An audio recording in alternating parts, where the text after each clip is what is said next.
ایک دفعہ حضرت موسیٰ علیہ السلام کو اللہ نے ایک شخص کے پاس بھیجا جو سب سے چھپ کے اللہ کی عبادت میں مشغول تھا۔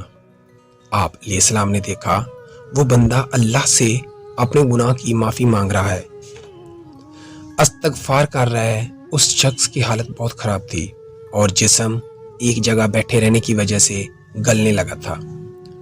تھوڑی دیر میں آپ علیہ السلام نے دیکھا ایک پرندہ کچھ دیر میں وہاں اپنی چونچ میں پھل لے کر آتا ہے اور عبادت میں مشغول اس انسان کے منہ میں وہ پھل ڈال کر چلا جاتا ہے۔ اس آدمی کو نبی اللہ کی موجودگی کا احساس ہوا تو اس نے پوچھا، تم کون ہو؟ کیسے میری پوشیدہ جگہ کا علم ہوا؟ موسیٰ علیہ السلام نے بتایا، میرا نام موسیٰ ہے اور اللہ نے مجھے تم تک آنے کی راہ دکھائی ہے۔ وہ بولا، میں نے ایک گناہ عظیم کیا تھا، 35 سال سے اس کونے میں چھپ کر اللہ سے توبہ کر رہا ہوں۔ اللہ نے یہ پرندہ میرے لیے رزق کا ذریعہ بنایا ہوا ہے۔ آپ تو کلیم اللہ ہے، آپ اللہ سے پوچھ کر بتائیں کیا اس نے میری توبہ قبول کر لی؟ اللہ تعالیٰ نے موسیٰ سے کہا کہ اس کو بتا دو میں نے اس کی توبہ قبول نہیں کی۔ تو جناب موسیٰ علیہ السلام نے اس کو جواب بتا دیا تو وہ شخص بہت افسردہ ہوا اور کہنے لگا کہ اللہ تو بہت مہربان اور رحم کرنے والا ہے، اس نے میری توبہ کیوں قبول نہیں کی؟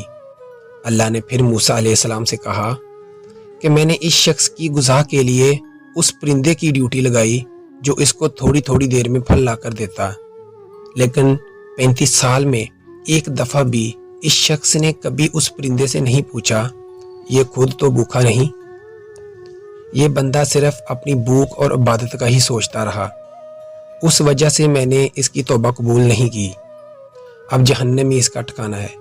موسیٰ علیہ السلام نے دوبارہ اس کو مطلع کیا تو وہ رونے لگا، پھر بولا، آپ اللہ سے میری سفارش کیجئے کہ اگر اللہ مجھے معاف نہیں کرتا تو کم از کم میری ایک دعا ہی قبول کر لے۔ تو اللہ نے کہا، کیا دعا ہے؟ تو اس بندے نے کہا، جب مجھے دوزخ میں ڈالا جائے تو میرا جسم اتنا بڑا ہو جائے کہ جہنم مجھ سے ہی بھر جائے۔ موسیٰ علیہ السلام نے پوچھا، یہ دعا کیوں؟ تو اس نے کہا، میں تو جہنم میں ہی جا رہا ہوں، اگر جہنم بھر گئی تو دوسرے لوگ بچ جائیں گے۔ اللہ نے کہا، میں اس کی دعا قبول نہیں کروں گا۔ موسیٰ علیہ السلام کے سوال پر اللہ نے کہا، میں نے اس کی توبہ ایک پرندے سے اس کی خود غرضی کی وجہ سے قبول نہیں کر رہا تھا، اب تو یہ سب انسانوں کے لیے سوچ رہا ہے میں کیسے اس کی توبہ قبول نہ کروں۔ اس کی توبہ قبول ہو گئی ہے اور اب یہ جہنم میں نہیں جائے گا۔